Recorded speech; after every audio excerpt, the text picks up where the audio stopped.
né dans le feu. Il a la beauté de l'acier.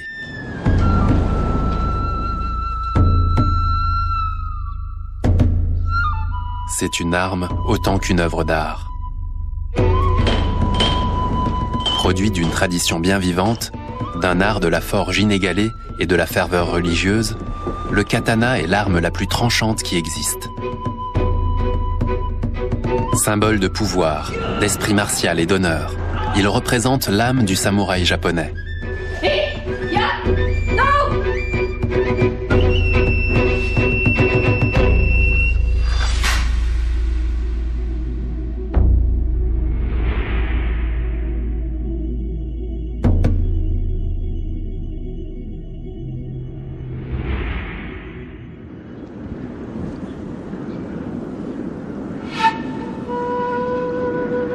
Dans une vallée, où d'après la croyance populaire, le dragon grimpe à l'assaut des nuages, un prêtre appelle à la prière du soir.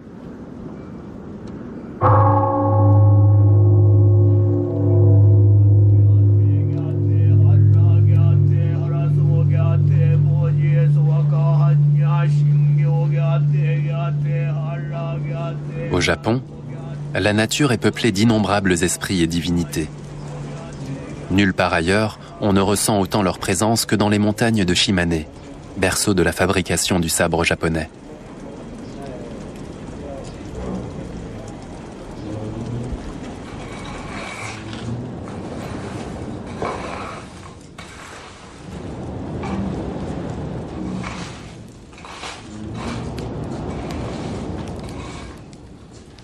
Nitoho Tatara. C'est le nom du dernier atelier japonais où l'on produit encore, comme il y a 1000 ans, le tamahagane, l'acier spécial utilisé pour la fabrication des sabres japonais.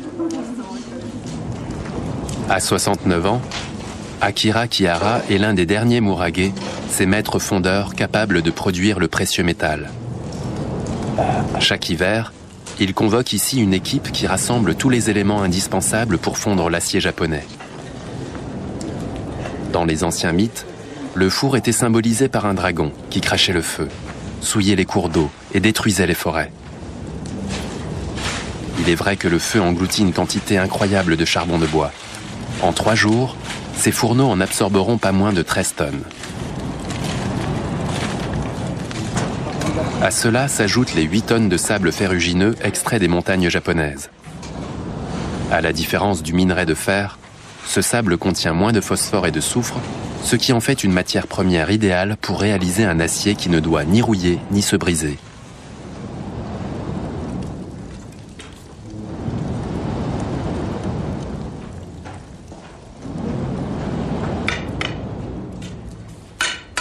Des tubes en bambou gainés d'argile servent à insuffler de l'air dans le fourneau pour alimenter le feu en oxygène. Les trous percés juste au-dessus doivent être régulièrement nettoyés, car c'est le seul moyen de voir ce qui se passe dans le fourneau. À travers ces trous, on aperçoit le lit du feu.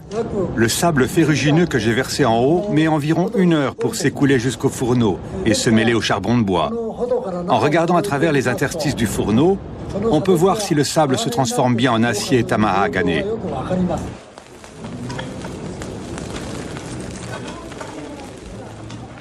Maître Kihara doit s'en remettre à son expérience. Il observe la couleur des flammes et surveille le crépitement du feu. On ne trouve ici aucun outil moderne. Le tatara est comme un être humain. On doit le nourrir de sable et de charbon de bois, puis il digère. Vient alors au monde un bel acier tamahagane.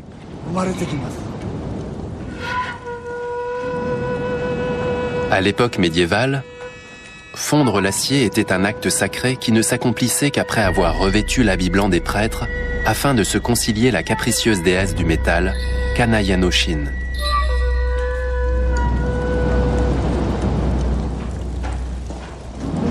De nos jours, Maître Kihara ne porte plus la tenue des prêtres. Pour lui, la déesse n'en est pas moins bien présente. Un petit autel lui est consacré, d'où elle peut observer le travail de la fonderie. Les hommes doivent pelleter à la main près de 21 tonnes de charbon de bois et de sable.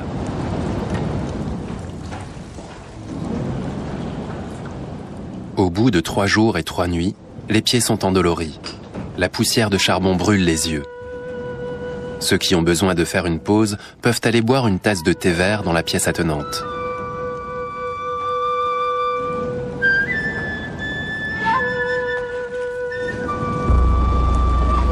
Maître Kihara, lui, se passe de thé. Après 50 heures de travail, il maintient la veille sans quitter le feu du regard.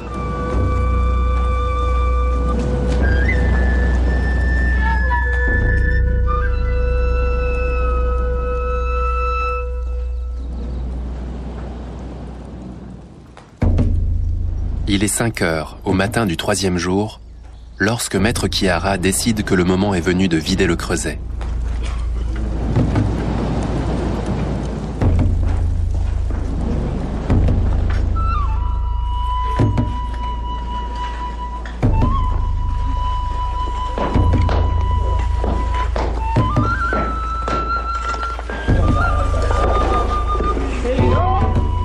À l'intérieur du fourneau, la température atteint 1500 degrés. La chaleur est à peine tenable. Armés de grandes pinces en bois, les hommes se mesurent à une gangue de charbon hérissée de flammes et libèrent la matière contenue dans le ventre du tatara. Le noyau d'acier chauffé à blanc, le tamahagane.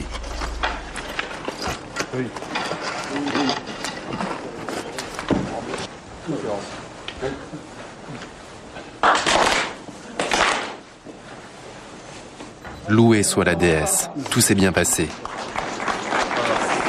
Après 70 heures au milieu de la fournaise et de la poussière de charbon de bois, les hommes sont heureux de boire une gorgée de saké. Mais le travail n'est pas terminé. Oui, j'ai vu le bloc, c'est un bel acier. Je suis soulagé, je suis vraiment content.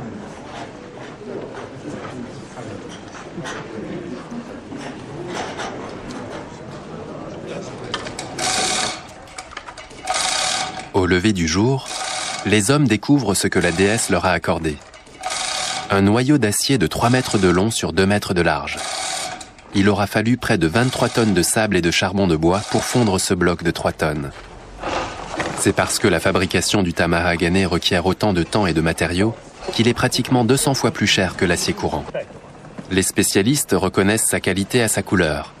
Seul l'acier situé en périphérie du bloc pourra servir à la fabrication des sabres, du fait de sa plus forte oxydation. Il s'agira maintenant de débiter cette précieuse matière et de la répartir entre les différents forgerons. C'est comme si l'un de mes propres enfants venait de naître. Je suis heureux d'avoir créé un acier de cette qualité. J'ai l'impression de voir le visage de mon fils.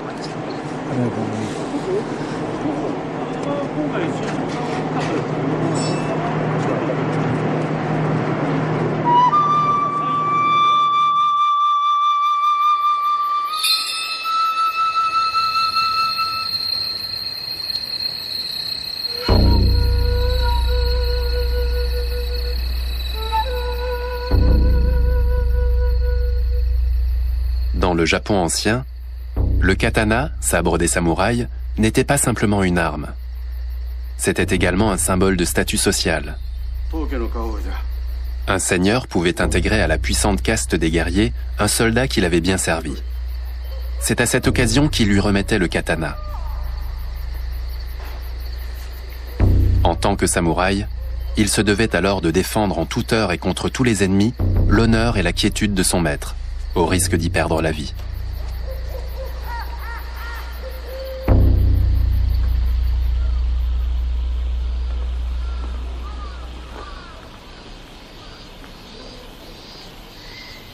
À partir du moment où il lui avait été remis, le sabre ne quittait plus son propriétaire.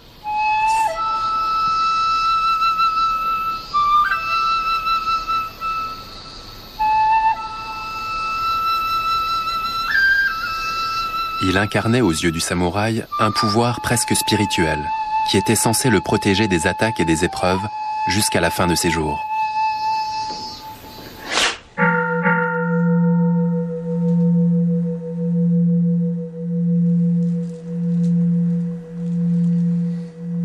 Avant de forger un sabre, il convient de se purifier l'esprit.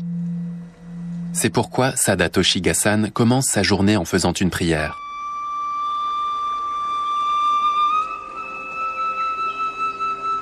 Ses ancêtres déjà étaient des bouddhistes très pratiquants, qui faisaient l'ascension du mont Gasan pour aller prier avant de débuter leur journée de travail.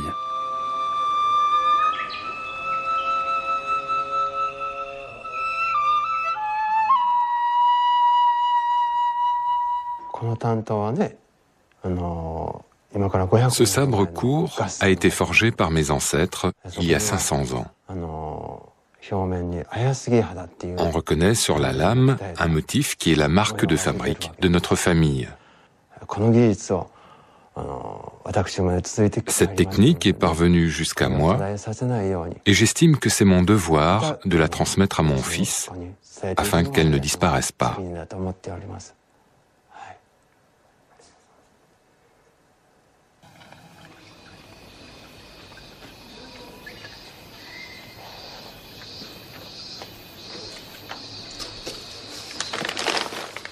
Ce jour-là, il reçoit un paquet qu'il attendait depuis longtemps.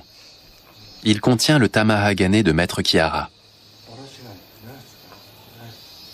Maître Gasan recommande à son premier assistant et à son fils d'en prendre bien soin. Il ne faut pas en perdre un gramme. Après plusieurs semaines d'attente, le travail du forgeron peut enfin commencer.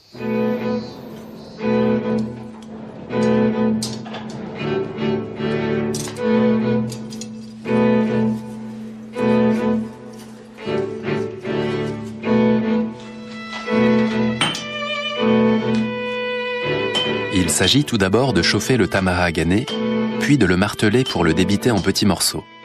Une tâche qui nécessitera plusieurs heures de travail.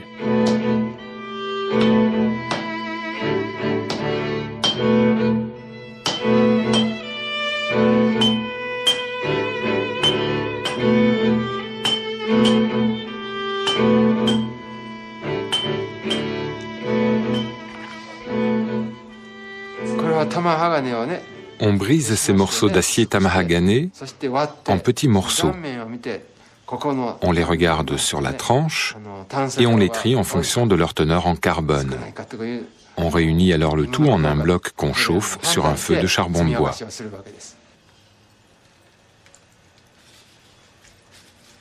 Les gaufrettes de tamahagane sont ensuite empilées sur une plaque d'acier et recouvertes de papier de riz. Durant toute l'opération de forge, ce bloc sera constamment aspergé d'eau argileuse et de cendres. Cette méthode permet d'éviter les inclusions d'oxygène à la surface du métal, ce qui pourrait plus tard faire rouiller la lame.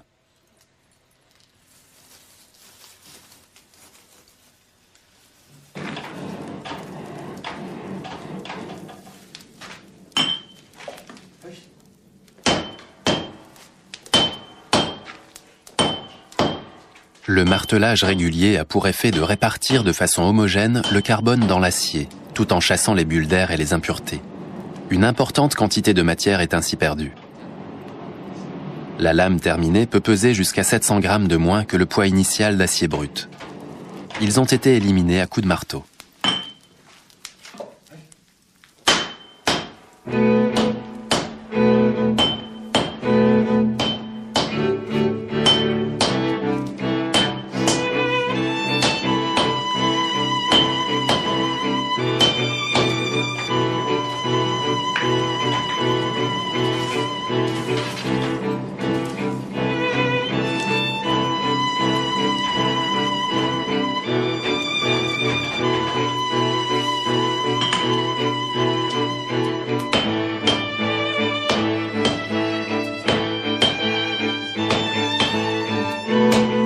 Pour être sûr de faire sortir les impuretés logées dans la masse du métal, il faut étirer et plier le bloc d'acier avant de reprendre le martelage.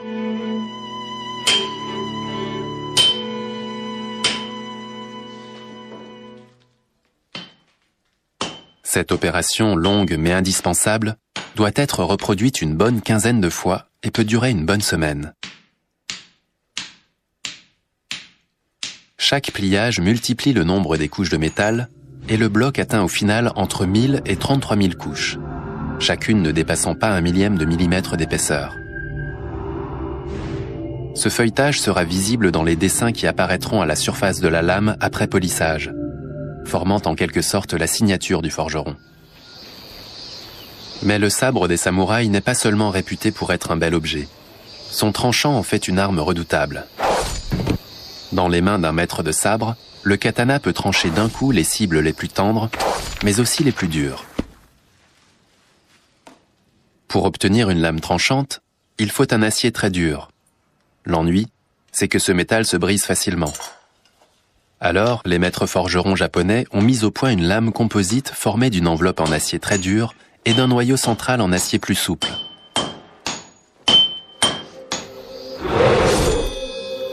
La souplesse du bambou, mais le fil d'une lame de rasoir.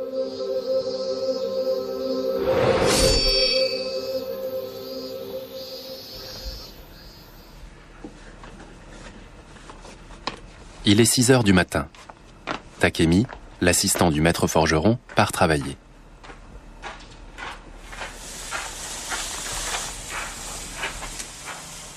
Ils sont 4 jeunes gens à vivre et travailler sur la propriété de maître Gassan. Depuis qu'il est enfant, Takemi a décidé de devenir forgeron. Après 6 années d'apprentissage, il est devenu premier assistant. Il est la seule personne tolérée aux côtés du maître durant la mise en forme de la lame. Un travail harassant qui exige beaucoup de pratique. C'est le maître lui-même qui achève d'étirer le bloc d'acier.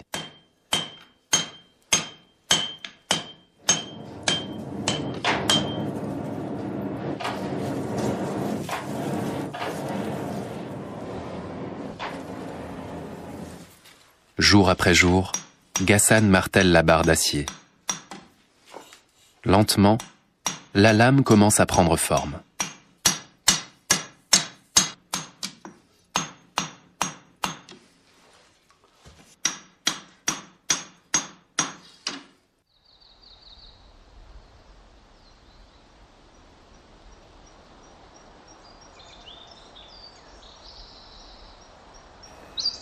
Deux semaines ont passé.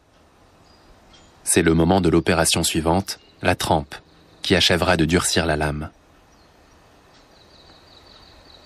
Pour cela, Gassan applique un mélange d'argile, de poudre de pierre ponce et de cendre.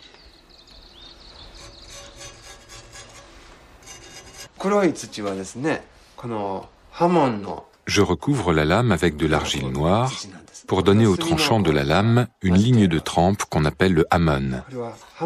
Cette argile est mélangée avec de la poudre de charbon de bois.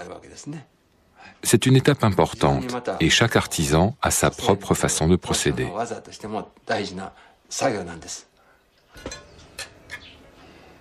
Pour tirer tout le parti de cette opération, la couche d'argile est appliquée en couches plus ou moins épaisses selon les endroits de la lame. Cela permet de conserver un maximum de flexibilité au dos de la lame, tout en garantissant une bonne dureté au tranchant.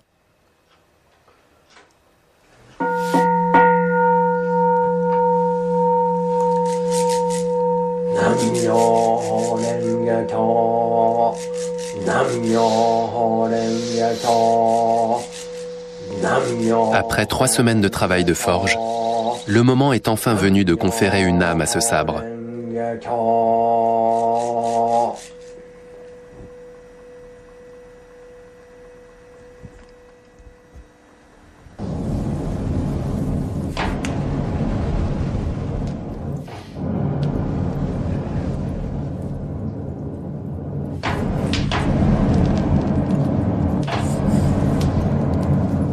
Maître Gassan observe avec soin les variations de couleur au niveau de la lame. Il faut maintenant la chauffer de façon uniforme à 800 degrés. La chauffer trop pourrait endommager la gaine d'argile. La chauffer trop peu risquerait de nuire à son durcissement.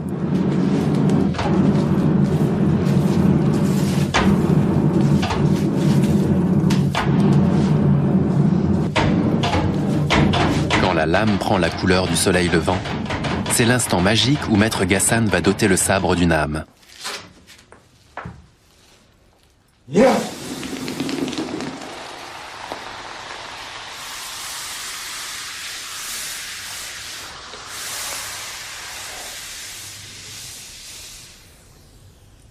Le refroidissement brutal dans un bain d'eau modifie la structure cristalline de l'acier et accentue la courbe caractéristique de la lame. L'opération semble avoir bien réussi.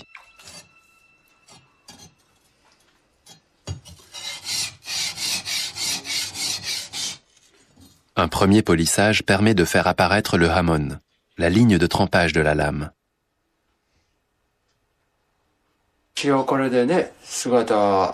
J'ai donné à la lame sa forme et je l'ai trempée, mais tant qu'elle ne sera pas polie, je ne serai pas tranquille.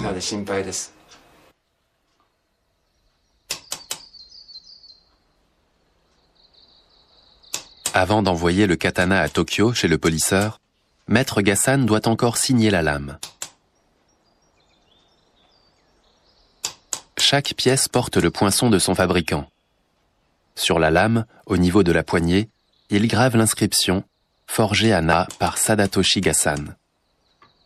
Ces signatures sont très appréciées des amateurs de sabre et traversent les siècles sans être effacées. On préfère la voir rouillée plutôt que de toucher à la marque d'un artisan.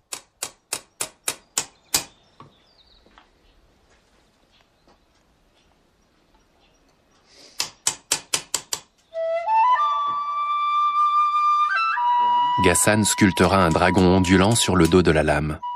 C'est l'emblème de sa famille.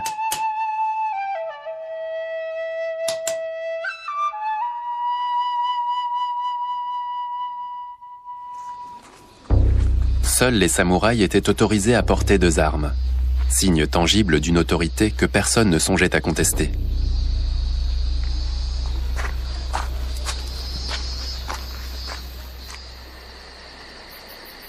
Seule la mort pouvait séparer un samouraï de ses sabres.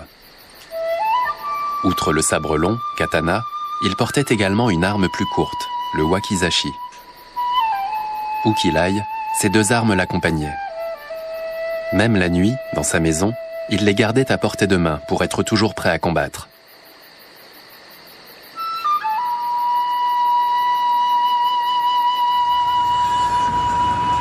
L'époque moderne ne laissa aucune place aux samouraïs, qui durent déposer leurs sabres il y a 250 ans. C'est l'empereur lui-même qui en prit la décision, désireux de créer une société moderne sur le modèle européen. Les samouraïs obéirent et s'intégrèrent à l'administration. Aujourd'hui encore, ils contrôlent en coulisses la politique et le milieu des affaires japonais. La disparition des samouraïs entraîna une grave crise parmi les fabricants de sabres. Seuls les meilleurs artisans purent subsister. Parmi eux figure la célèbre famille Onami de Tokyo. À 58 ans, Koshu Onami représente la 14e génération de polisseurs de lames. Son art consiste à choisir les pierres à aiguiser les mieux appropriées à chaque katana. Pour cela, il faut posséder une excellente connaissance de l'histoire et de la tradition des familles de polisseurs, mais aussi une grande expérience. Il faut un regard exercé pour pouvoir apprécier les qualités cachées d'une lame sous la surface de l'acier. Il y a quelques jours, Maître Onami a reçu le sabre forgé par Maître Gassan. Il entreprend maintenant au cours d'un premier polissage de lui donner sa forme définitive. Un travail qui l'occupera jusqu'au soir.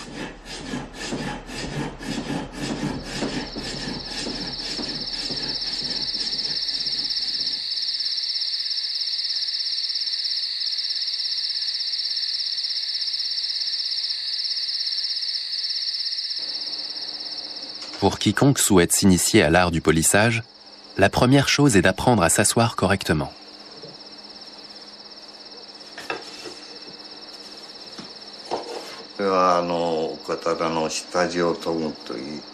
Voici la position assise traditionnelle pour la première phase de polissage.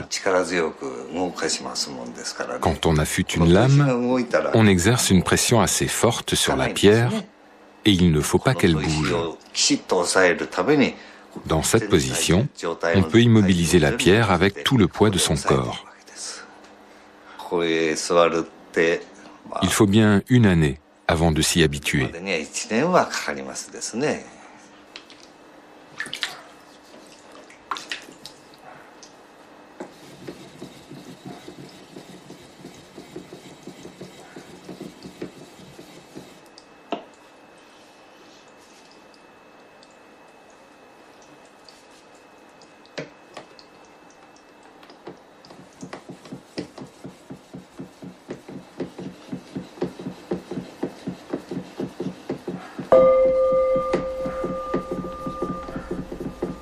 Jour après jour, le maître travaille la lame avec une sélection de pierres à aiguiser à grains décroissants, en granit, grès ou calcaire. En 10 jours, il utilisera 7 pierres différentes. Le 11e sera consacré à la dernière, nommée Jitsuya. Cette pierre provient des montagnes proches de Kyoto et s'utilise sous forme de fragments de la taille d'un grain de riz. Onami s'en sert pour révéler le grain de l'acier. Cette opération lui prendra toute une journée. Et elle n'est pas sans risque, car la lame est déjà aussi tranchante qu'un rasoir.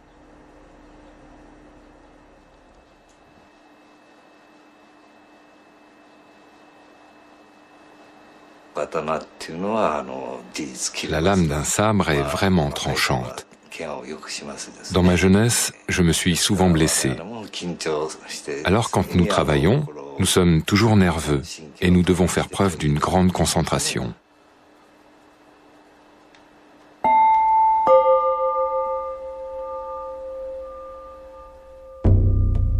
Avec l'arrivée des Portugais au XVIe siècle, le Japon découvrait une arme nouvelle. L'arquebuse fit rapidement la preuve de son efficacité militaire. Désormais, ce n'étaient plus des hommes d'élite, mais de simples soldats armés de fusils qui gagnaient les batailles. Pourtant, les samouraïs restèrent fidèles à leur équipement traditionnel. Le sabre représentait toutes les valeurs en lesquelles ils se reconnaissaient. La loyauté, l'inflexibilité, le courage et l'esprit martial. Le sabre incarnait le sens de l'honneur. Et lorsqu'un samouraï dégainait son arme, c'était dans l'intention de tuer.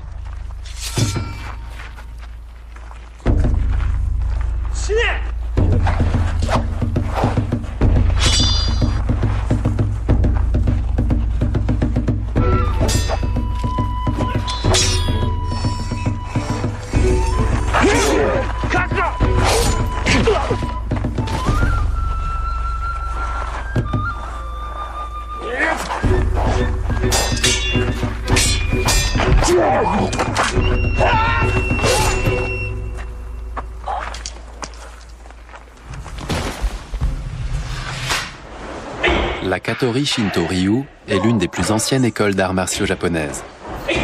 Aujourd'hui encore, on y pratique le sabre comme au XVe siècle. L'enseignement est dirigé par maître Otake, 82 ans. Dans un combat, il ne faut pas être en face, mais dos à la lumière. Sinon, on risque d'être gêné par les rayons du soleil ou la lueur de la lune. Le point faible d'une armure se situe au niveau de l'aisselle. C'est là qu'il faut attaquer. Je recule pour esquiver et je contre-attaque. Il faut toucher les parties internes du bras ou de la jambe, car c'est comme ça qu'on atteint les veines de l'adversaire. C'est comme le frapper au cœur. Attaquer l'extérieur des membres est moins efficace, car les veines sont moins accessibles. Alors que là, le coup est fatal. C'est là qu'il faut attaquer. Je l'attaque par le bas, esquive sur la droite et j'attaque vers le haut.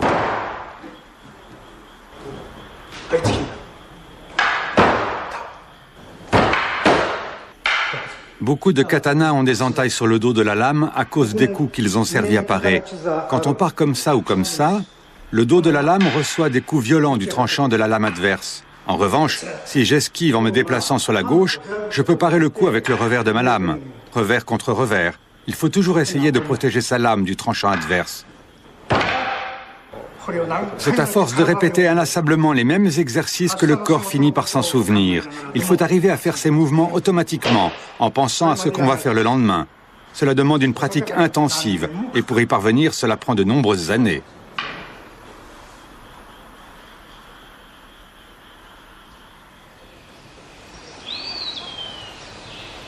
Non loin de l'école Katori se trouve le temple du même nom, le 3e sanctuaire shinto le plus sacré du pays. Édifié en l'honneur du dieu Futsunushi no Mikoto, ce fut pendant plusieurs siècles un lieu de pèlerinage important pour de nombreux guerriers en quête de soutien avant le combat ou recherchant l'éveil dans les arts martiaux.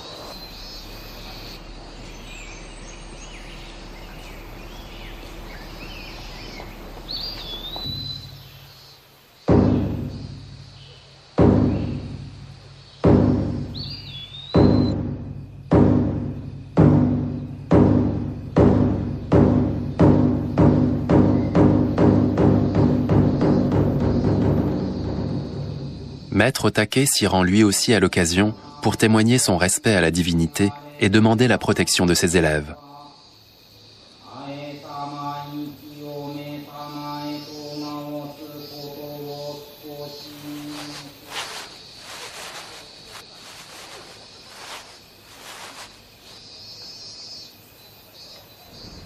Après la prière, Maître Otake va également se recueillir sur une tombe discrète située à proximité du sanctuaire de Katori. Ici repose Iizasa Shoizai Ienao, le fondateur de son école. On dit qu'il est venu ici à l'âge de 60 ans pour méditer pendant 3 années sous un arbre et pratiquer les arts de combat. D'après la légende, le fondateur de notre école a été visité par un jeune dieu assis sous un prunier qui lui aurait confié un volume du traité divin de la stratégie martiale. C'est la raison pour laquelle il a fait précéder le nom de son école, Katori Shinto Ryu, par le terme Tanshin Shoden, qui indique l'origine divine de son enseignement.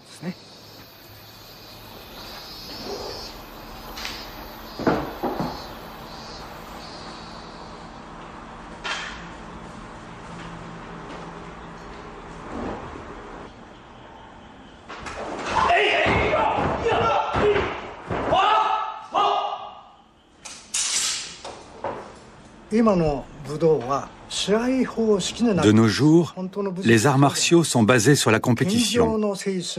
Mais c'est contraire à l'éthique de la voie du sabre. Il faut cultiver la modestie. Bien sûr, il faut être fort, avoir l'esprit combatif d'un guerrier. Mais on doit maîtriser sa force, sinon on devient violent. Il faut donc faire preuve de modestie et être respectueux envers l'autre. Une entreprise d'électronique à Osaka. La réceptionniste appartient à une ancienne famille de samouraïs. Son nom est Midori Tanaka.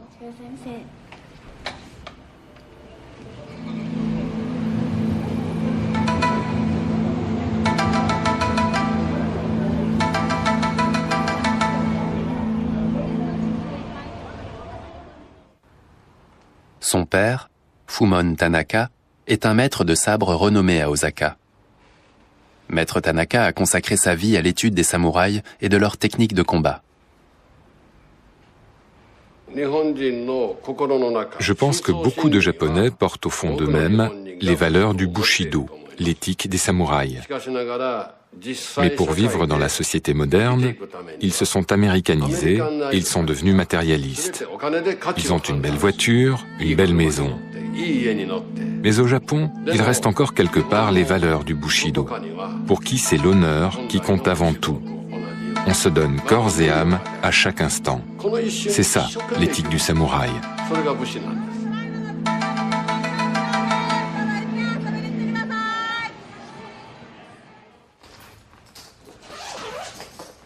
Cinq fois par semaine, après le travail, Midori s'exerce pendant plusieurs heures. La première fois qu'elle a tenu un sabre, elle avait 9 ans. Aujourd'hui, à 28 ans, elle a le rang de professeur.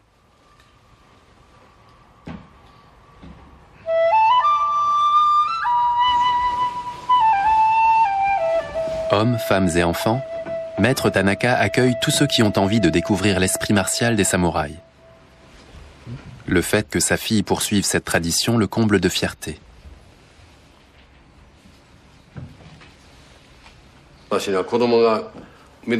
Je n'ai qu'une fille, Midori. C'est elle qui a décidé de s'initier à l'art du sabre et de prendre la relève. J'en suis très heureux. Si elle n'avait pas voulu prendre ma suite, j'aurais dû trouver quelqu'un d'autre pour transmettre cette tradition.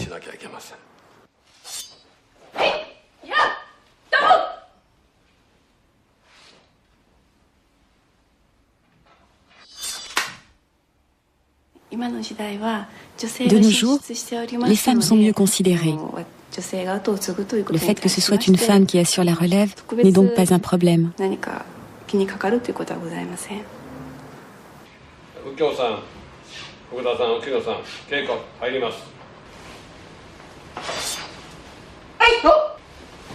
Midori est déjà suffisamment experte dans le maniement du sabre pour que son père l'autorise à pratiquer Sundome, c'est-à-dire lame au clair. Le moindre faux mouvement pourrait avoir de graves conséquences. Ne plus avoir peur, c'est ça le but des arts martiaux. Se battre sans avoir peur de mourir. Se concentrer sur le combat, l'esprit libre.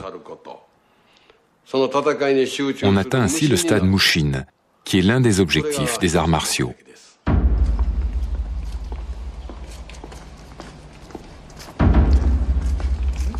Le lendemain, le grand maître Tanaka convoque ses élèves pour une démonstration très spéciale.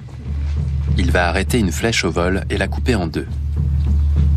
Une technique à haut risque réservée à ceux qui ont atteint le stade Mushin, un état où le maître ignore la peur et ne fait plus qu'un avec son sabre.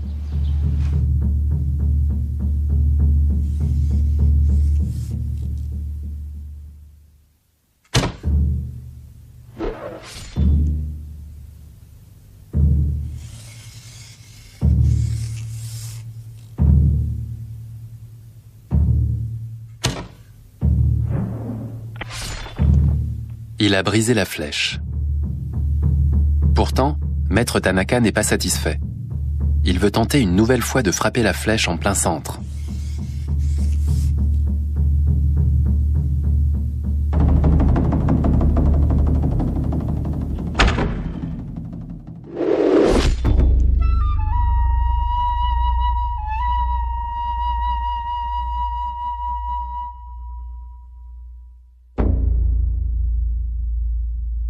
L'esprit guerrier des samouraïs fut marqué au fil de l'histoire par de longues et sanglantes batailles, au cours desquelles les princes se disputèrent la domination sur le Japon à partir du XVe siècle. La voie du samouraï, c'est la mort, peut-on lire dans les écrits d'un samouraï du XVIIe siècle. Seul celui qui méprise la mort et la regarde en face peut servir son maître. On attendait d'un samouraï qu'il ne recule jamais devant l'affrontement. Pas même lorsque le combat était perdu d'avance.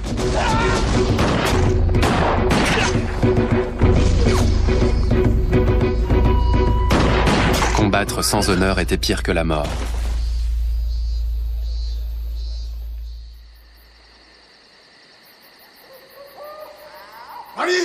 Celui qui rentrait avec la vie sauve risquait de devoir assumer la responsabilité de la défaite de ses camarades.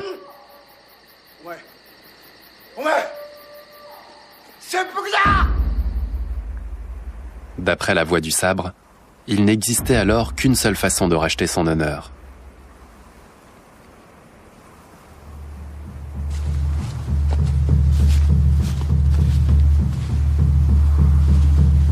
Sous le contrôle de son seigneur, il devait sauter lui-même la vie. Une fois que le samouraï avait fait la preuve de son courage et qu'il risquait de s'évanouir, le seigneur faisait signe à un maître d'armes de mettre fin à ses souffrances.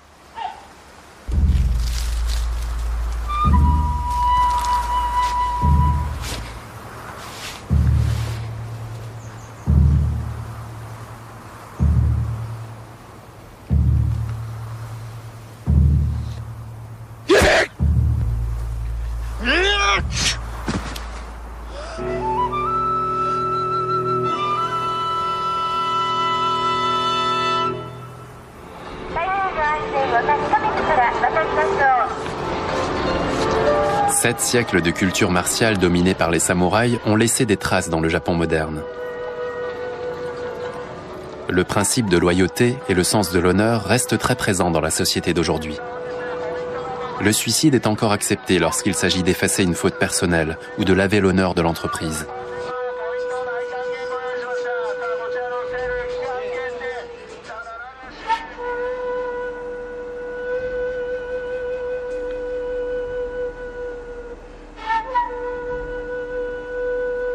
Avec précaution, le polisseur tamponne la lame avec un mélange d'huile et d'oxyde de fer. Il la protégera de la rouille et mettra en valeur le contraste entre le grain de l'acier et le poli du tranchant.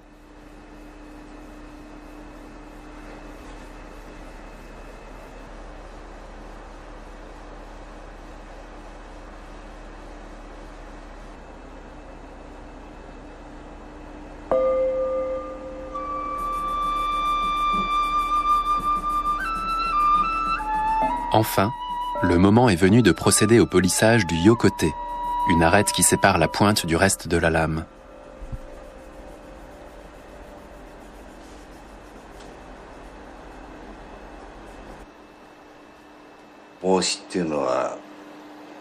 La pointe du sabre, c'est comme le visage pour un être humain. Tout comme une femme se maquille en dernier, on finit le polissage par la pointe de la lame.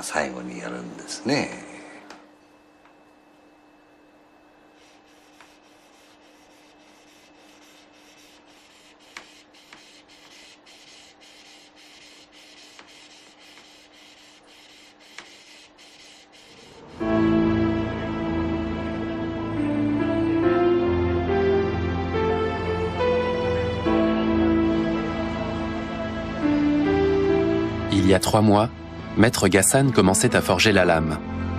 Aujourd'hui, Maître Nami lui a dit qu'il pouvait se mettre en chemin. Le sabre est terminé.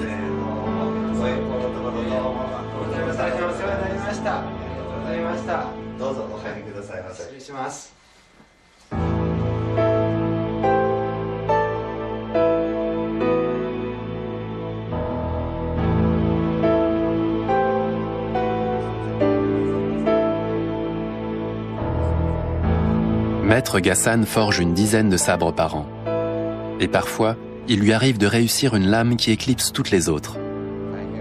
Son polisseur, avec qui il travaille depuis de nombreuses années, se montre lui aussi très satisfait. Les gravures, commente-t-il, sont un parfait exemple de la tradition Ghassan. Un sourire trahit ce que la modestie du maître l'empêche d'exprimer tout haut.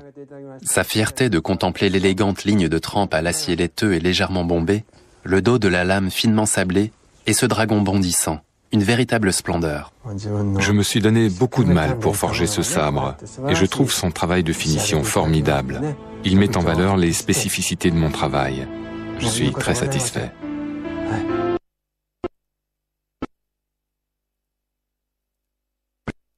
Ghassan. Un chef-d'œuvre devant lequel ses arrière-petits-enfants s'inclineront peut-être pleins de respect, et qui, espérons-le, les encouragera à poursuivre la tradition de leurs ancêtres.